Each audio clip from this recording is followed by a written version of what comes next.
I'm Nora Whitfield, 66 years old, and for the past decade, my life has revolved around 4 little people who aren't technically mine to raise. After my husband passed, I thought I would spend my later years quietly tending my small home in Columbus, Ohio, enjoying the weekly quilting circle at church, maybe taking a short trip with my friend Doris now and then. Instead, I became the anchor for my son Marcus and his wife Lila, holding together a household that seemed to crumble the moment I wasn't there. Mornings start before the sun rises. I pour cereal into bowls, make sure each child is dressed and has shoes that actually fit. Sophie, 14, nags about a history project. Dylan, 11, taps a pencil incessantly against the counter. Caleb, 8, digs through the fridge for a snack. And Elsie, 6, wraps herself around my leg before I've even had a sip of coffee. I manage the chaos as best I can, packing lunches, driving them to school, and somehow keeping the car from turning into a war zone of backpacks and lost homework. Once the kids are gone, the house feels quiet enough to hear my own thoughts. Laundry waits to be sorted, dishes to be washed, floors that never seem to stay clean. Grocery shopping stretches my small social security check. But I buy what the children need without hesitation, because no one else will. Afternoons blur into homework sessions, snack preparations, and correcting arguments over who gets the last juice box. Dinner is a repeat of the same routines, the same tired smiles, and the same unspoken understanding that when Marcus and Lila walk through the door, the house will run itself. I love those children. I really do. I've held them through fevers, cheered at their little performances, and watched them grow with pride. But as the years pass, a quiet weight settles on me. My own life has been swallowed by theirs, my days measured by the needs of 4 children who aren't mine to raise.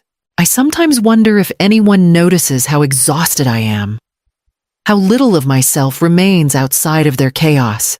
How many years can you give of yourself before realizing your life has disappeared? Would you speak up if it meant facing conflict with your own family? And yet, every morning, the cycle begins again. And I brace myself for the next challenge, never knowing what it will be. Sunday evenings were supposed to be calm, a small break from the chaos of the week. Marcus and Lila invited me over for dinner, insisting it was just family time, though I knew it usually meant the same thing: more expectations for me to manage the children, keep the house in order, and make sure everyone was fed.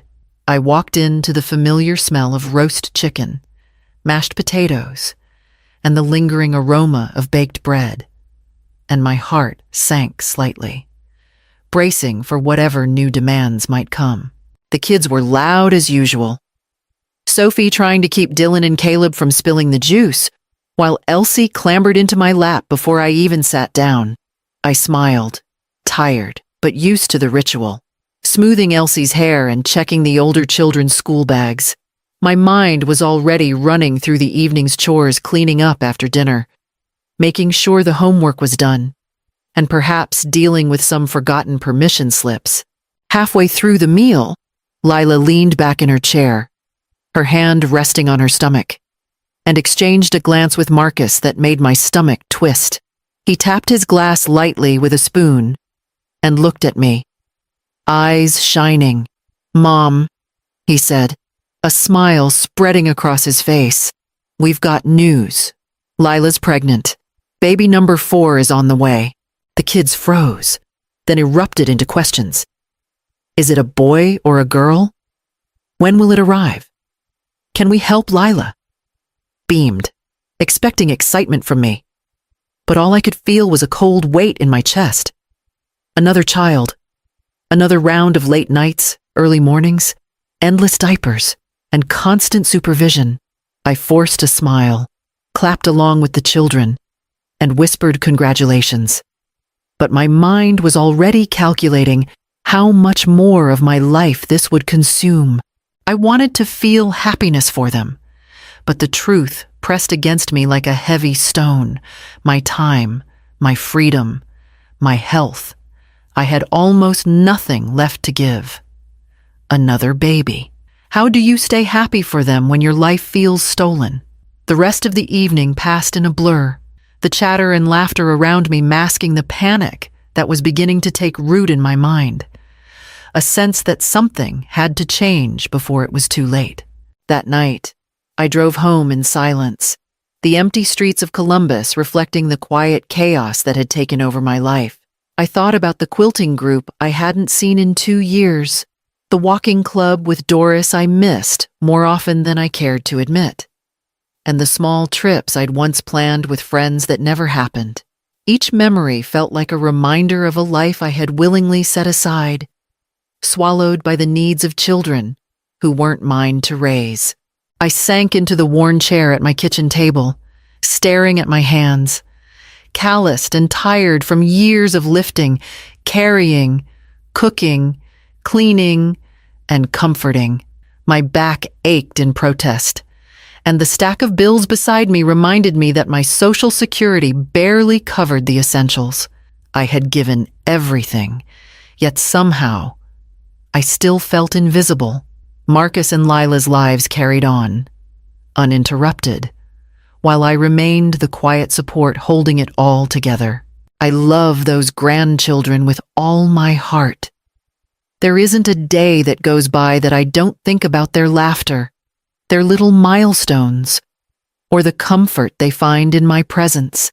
And yet, love alone wasn't enough anymore. I realized that my own life had been reduced to a constant cycle of service, and if I didn't act soon, I might never have a chance to reclaim even a fraction of the years I had lost. The thought terrified me and freed me at the same time. Could I step back? Could I set boundaries without being cruel? The questions lingered in the quiet of my apartment, mixing with the fatigue and fear. Love had carried me this far, but I knew it couldn't carry me any further. Something had to change. How long can love justify giving up everything? When do you finally say no? By morning, I knew I needed a plan not just to survive the next day, but to begin taking back the life I had been missing. The morning began before the sun peeked over the rooftops. I was already in the kitchen, pouring cereal for Sophie, Dylan, Caleb, and Elsie, making sure every bowl was filled evenly and that no one got the last bite of fruit without permission. I dressed Elsie, brushed Dylan's hair, reminded Caleb to put on socks that actually matched, and packed lunches while Sophie complained about a history project she hadn't started yet. By 7, we were out the door, car seats buckled, backpacks tossed in the back, and me gripping the steering wheel with one hand while sipping lukewarm coffee with the other. The drive to school was a blur of questions, teasing, and reminders. Did you finish your homework? Mom forgot my permission slip. Grandma, can I sit up front? Every stoplight felt like a test of patience. After the drop-offs, I went grocery shopping. My Social Security check stretched as far as it could, but I stocked up on fruit, milk, and snacks. Knowing the kids couldn't make it through the week without me covering the gaps, by the time I returned to the house, laundry baskets were overflowing. I folded shirts, matched socks, and started dinner preparations for when Marcus and Lila finally returned home. They walked in as if nothing had happened. Marcus kicked off his boots. Lila scrolled through her phone, neither asking how the day had gone. The kids ran past me, excited and hungry, but the parents' detachment pressed heavily on my chest. All the effort, the exhaustion, the hours spent ensuring their family functioned smoothly, it seemed invisible to them. I moved through the motions automatically, cleaning up spilled cereal, wiping counters, checking homework, stirring pots on the stove. My body ached. My hands were raw, and yet I kept going. The quiet thought at the back of my mind whispered steadily, I cannot keep living this way forever. When your efforts go unnoticed, How much longer do you keep giving? And as the evening settled, I realized the question was no longer hypothetical. I would have to answer it soon. The next morning, I arrived at Marcus and Lila's house as usual, ready to take over the breakfast rush and get the kids out the door. Sophie was already at the table, Dylan tugging at his socks, Caleb searching for a missing notebook, and Elsie clinging to my leg. I moved through the motions, preparing toast, pouring juice, and checking homework, while silently counting the hours I had left for myself that day. When Marcus finally came downstairs, he leaned against the counter, arms crossed. "Mom, we need to talk," he said, his tone casual but firm. Lila followed him, placing her purse on the table with a sigh. "With the new baby coming, we're going to need more help," she said. "You're here most of the time anyway. Maybe it's time you pitch in for rent and groceries too." I froze mid-action, my hands gripping the knife a little too tightly. Rent, groceries. I had already been buying school supplies, shoes, and extras I could barely afford on my fixed income. I can't," I said softly. But Marcus's expression didn't waver. "Mom, you live here half the week. It's only fair," he said. Lila added, "We're not asking for the world. Just a little more commitment." The words sank into me like lead. My time, my energy, my health, I was stretched thin. Yet they saw it as a convenience to exploit. Every favor I'd done, every late night I'd stayed up with a crying child, every extra dollar I'd spent, they expected more. My chest tightened, and a mix of anger, frustration, and exhaustion bubbled beneath the surface. I loved these children fiercely, but the thought of surrendering everything for them and their parents felt unbearable. I swallowed hard and reminded myself I had limits, though voicing them felt impossible. When love becomes obligation, how do you defend yourself without guilt? By the end of that day, I knew the conversation with Doris had to happen. I needed perspective before I decided what I could and would endure. That evening, I walked across the street to Doris's house, my shoulders heavy with the weight of the day. Doris had always been a steady presence, a friend who knew when to listen and when to speak truths I wasn't ready to admit to myself. I sank into her chair with a sigh, letting the tension of the day slip out slowly. "I can't do this anymore," I admitted, my voice trembling. "They want me to cover everything, pay for things I barely have, and now they expect me to give more time than I already do. I feel trapped." "Doris," she nodded, her eyes soft but firm. "Nora, you raised your son. That's done. You've done what any parent or grandparent would do. Loving those kids doesn't mean you have to lose yourself." I looked down at my hands, trembling slightly. But if I step back, if I start saying no, won't I hurt them? Won't I ruin their lives? Doris reached across the table and placed her hand over mine. "No, you're not abandoning them. You're teaching them and their parents that responsibility has limits. Setting boundaries doesn't make you selfish. It makes you human. You've been giving everything for years. It's time you claim a little for yourself." Her words stirred something inside me, a mix of fear and relief. The thought of standing up, of telling Marcus and Lila that I wouldn't be their unpaid nanny anymore, was terrifying, but it also carried a strange lightness, a possibility I hadn't felt in years. For the first time, I imagined a life where my choices mattered again, where I could take care of myself without guilt, where the grandchildren still had me. But I wasn't invisible. What would you risk to reclaim your own life? Could saying no save you? By the time I returned home that night, the seeds of independence were planted, and I knew the next morning I would begin planning the steps I had long avoided. The next morning, I sat at my kitchen table with a notebook, a list of senior apartments, and a calculator in hand. I carefully tallied my Social Security check against rent, utilities, groceries, and the modest expenses I could no longer absorb for Marcus and Lila. It wasn't much, but I realized that with careful budgeting, I could manage a small one-bedroom apartment, a space that would finally be my own. Over the next few days, I called several places, asked questions about availability, and even scribbled down potential part-time work at the local senior center to supplement my income.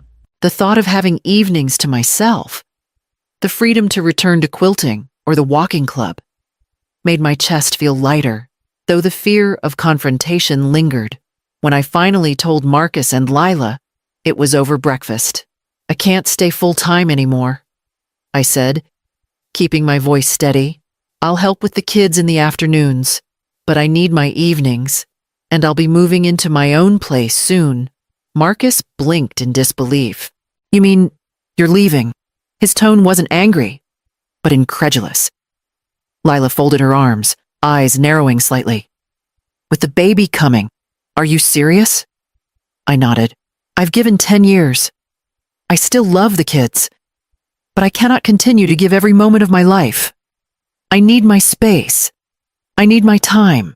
There was silence, heavy and tense, as if my words had shattered the calm they had always expected from me. I could see the wheels turning in their heads, trying to measure how this decision would affect them, how they could pressure me to change my mind. Can you step away from those who need you most without feeling guilty?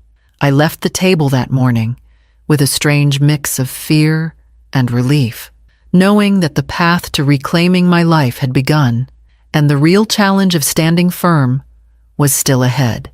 After moving into my own apartment, I began to hand small tasks back to the grandchildren. Sophie learned to prepare simple dinners, stirring pots and flipping pancakes without my constant supervision. Dylan took charge of his laundry, sorting colors, measuring detergent, and folding his own clothes.